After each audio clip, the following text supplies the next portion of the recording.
Hi everybody, welcome back to HPTV channel, where we explore the books that leave a lasting impact. Today we're diving into a quirky, heartwarming and unexpectedly profound novel that took the literary world by storm. Eleanor Oliphant is Completely Fine by Gail Honeyman.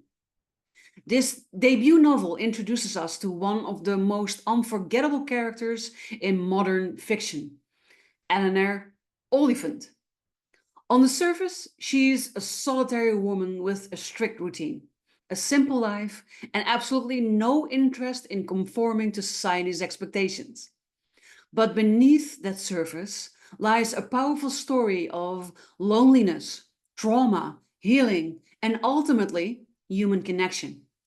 So grab a cup of tea or maybe a cup of coffee, get comfy, because we're about to explore the world of Eleanor Oliphant. Eleanor Oliphant lives in a quiet, isolated life, and she's fine with it. At least, that's what she tells herself. She has the same weekly routine. She goes to work, has her plain lunch at her desk, and spends weekends drinking vodka alone. She is socially awkward, speaks her mind without worrying about what people think, and keeps everyone at a safe distance. But what makes Eleanor so intriguing is the complexity beneath this seemingly simple life. She's not just a quirky character. She's carrying deep emotional scars from a traumatic past, which we learn more about as the story unfolds. And while she insists that she's completely fine, it becomes clear that she's anything but. What's fascinating about Gail Honeyman's writing is how she gradually peels back the layers of Eleanor's life. At first, you might find her eccentric and detached, but as you journey deeper into the book, you start to understand why she's built such strong walls around herself. Eleanor's life begins to change when she develops a harmless crush on a local musician. Convinced that he's the one, she embarks on a mission to transform herself, believing that love will solve her problems. But here's the twist. Her journey to self-improvement doesn't come from the romantic fantasy that she builds up in her head. It comes from the unexpected friendships that she forms along the way.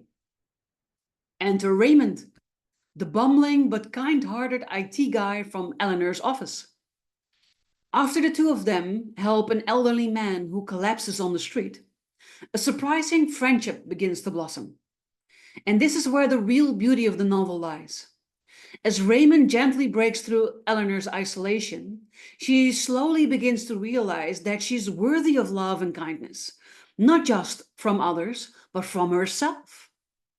And through her relationships with Raymond and the elderly man Sammy, Eleanor starts to face her demons, opening up to the possibility that life doesn't have to be lived in solitude. It's a powerful reminder that sometimes the connections we least expect can change our lives in profound ways. While Eleanor Oliphant is Completely Fine has its moments of humor and lightness, it also delves into much darker themes, particularly trauma and mental health.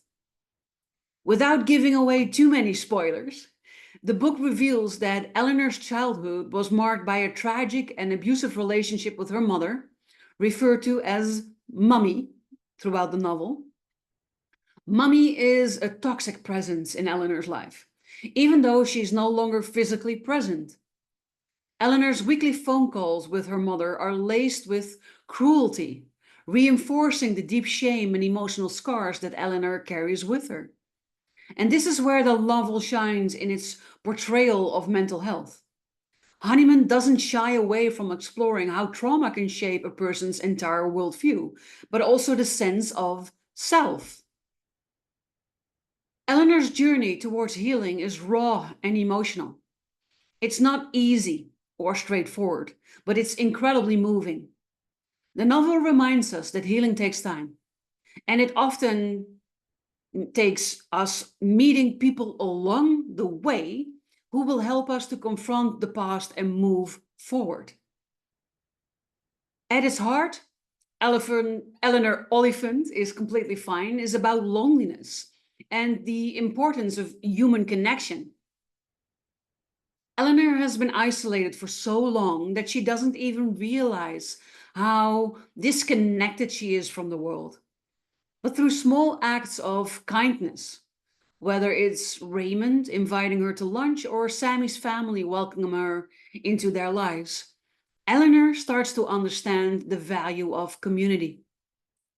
The novel beautifully illustrates how even the most independent, guarded people need connection. And it's not about grand gestures or romantic love. It's about the simple, everyday interactions that remind us we are not alone. Eleanor's story shows us that no matter how stuck we may feel in our routines or how disconnected we are from others, it is never too late to reach out and let people in. Gail Honeyman's portrayal of loneliness is both heartbreaking and hopeful.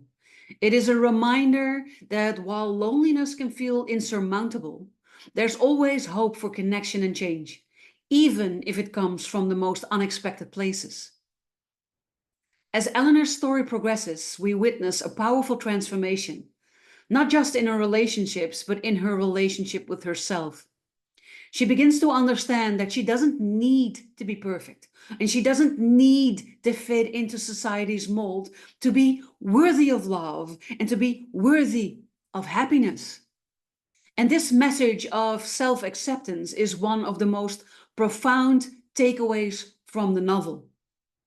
In the end, Eleanor's journey is about learning to accept her past and herself, flaws and all. It is a message that resonates deeply, reminding us that we're all worthy of kindness and care, no matter what we've been through. Eleanor Oliphant is Completely Fine is more than just a quirky feel-good read. It is a profound exploration of loneliness, trauma, and the healing power of human connection. Gail Honeyman has crafted a character who, despite her flaws and eccentricities, reminds us of the importance of reaching out, embracing vulnerability, and, most importantly, finding the courage to let people in. If you haven't read Eleanor Oliphant, I highly recommend it. It's one of those books that stays with you long after you've turned the last page. Let me know in the comments if you've read it, and if so, what resonated with you the most. And if you would like to read it after hearing this summary or review, no matter how you look at it, then the link to buy the book will be in the description below this video. And if you're new here, don't forget to like, subscribe, and hit the notification bell so you'll never miss another episode of our book deep dives. Thank you for being here. Thank you for watching. And I look forward to seeing you next week for another book review. Have an amazing rest of your day.